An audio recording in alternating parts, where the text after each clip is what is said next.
High megapixel unstacked sensor or low megapixel stacked sensor, it's an ongoing rivalry for quite a few years.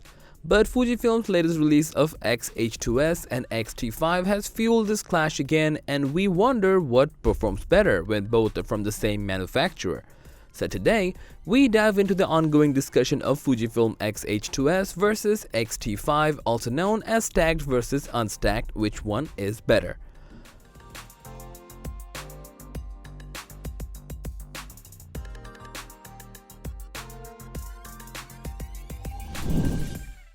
The H2S is all about speed inside and out. The body weighs around 660 grams only. You'll find a typical PASM dial to control all shooting modes and buttons. Though the body is not that heavy, the H2S's chassis is quite larger. This is almost entirely because of its prominent front grip. It comes with a 3-inch LCD display and has 1.62 million dots. It's a sharp, bright and vari-angle display which works very well for stills and video. The display can be flipped entirely around to use as a self-facing display or to protect the screen when the camera is packed away, which is a nice touch. Fujifilm designed it for sports and wildlife shooting, so the weatherproof body and the top LCD display to show and change the primary setting comes very handy. On the other hand, it seems like Fuji tried to bring back the old fans with the XT5. It marks the return of its classic fan favorite 3-way tilted 3-inch LCD screen, which works in both landscape and portrait orientations. It also has retro-looking dedicated dials for shutter speed, ISO, and exposure compositions. The body looks the same as its predecessors but is slightly smaller and lighter, weighing just only 557 grams. The grip position is slightly changed. It's a more finger-shaped hand grip that's comfortable to hold. The electronic viewfinder is the same OLED panel as the XT4, but now it's using the higher magnification optics of the XH2, so the experience is improved. According to Fuji, its weather coating resistant structure allows users to take the XT5 in nearly any condition.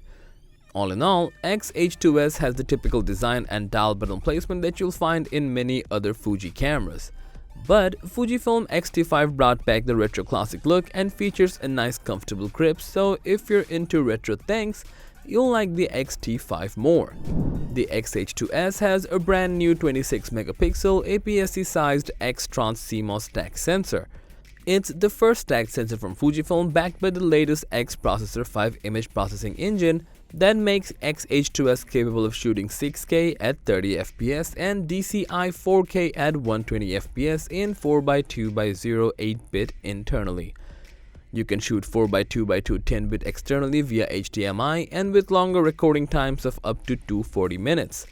The H2S can shoot at 40 fps with continuous phase detect autofocus and auto exposure when you're using the electronic shutter, which makes it the fastest APS-C camera ever. You can get up to 15 fps continuous shooting when using the mechanical shutter. The body also includes 5-axis in-body image stabilization, which provides up to 7 shutter steps of compensation for stills. Whereas, Fujifilm included the latest 40 megapixel BSI X-Trans CMOS APS-C sensor in the XT5. In photography, it gives solid results as it's using the same sensor and high-speed image processing engine, the X Processor 5, as the H2S. It's now capable of shooting at 15 fps with a mechanical shutter, but there's no CF Express Type B card. Instead, it's using dual UHS-2 SD card slots, and due to its smaller buffer and SD card, it cannot shoot long bursts like the H2S, but the image quality should be the same. Video quality is where Fuji is compromising. The XT5 can shoot videos, but it's not as hybrid as the H2S.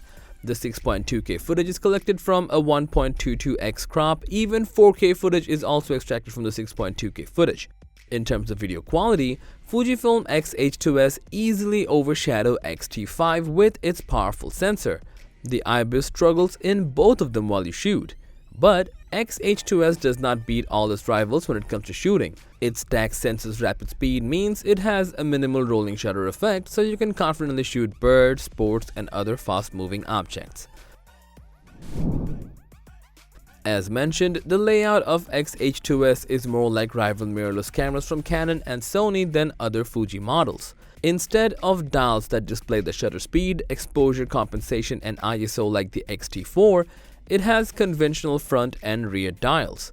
The 26.1 megapixel sensor is a dual gain sensor and its high ISO performance is nearly on the same level of XT5. The 14-bit RAW files also offer plenty of space to adjust. You'll be able to boost blacks and high contrast shots by several stops without any issue. The 6.2K 3x2 may seem a little odd to you, but it allows more creative cropping in post-production. Now, Fujifilm XT5 supports 10-bit H.265 or 8-bit H.264. F-Log2, F-Log or HLG options are also available for 6.2K RAW video output.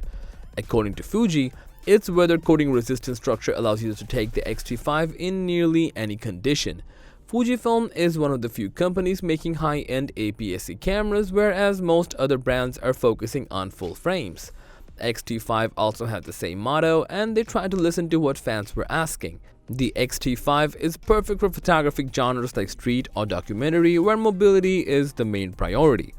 As we can see, Fujifilm XT5 is more feature-packed and versatile, but the H2S is a different kind of camera. Despite the lack of mechanical dials, you'll still be able to see and use f-stop, ISO, shutter through that tiny top display. These won't bother you that much once you'll get used to the H2S's design. Fujifilm has released the finest cameras this year. On one hand, the XT5 has made the Fuji fans happier than ever, as this camera rings all the bells and whistles for the XT series. And with the H2S, Fujifilm marked their first step in the stacked sensor innovations. If you choose the better hybrid and all-rounder camera from these two, it has to be the H2S. However, that doesn't mean XT5 is bad. It's powerful and can capture beautiful pictures with great details. If you're a fanboy of Fuji, you can take the XT5 as your primary camera, but if you want to experiment with a new type of sensor, you should definitely consider Fujifilm H2S. So, which one do you like the most? Do you own any Fuji cameras? Share your thoughts with us in the comment section down below.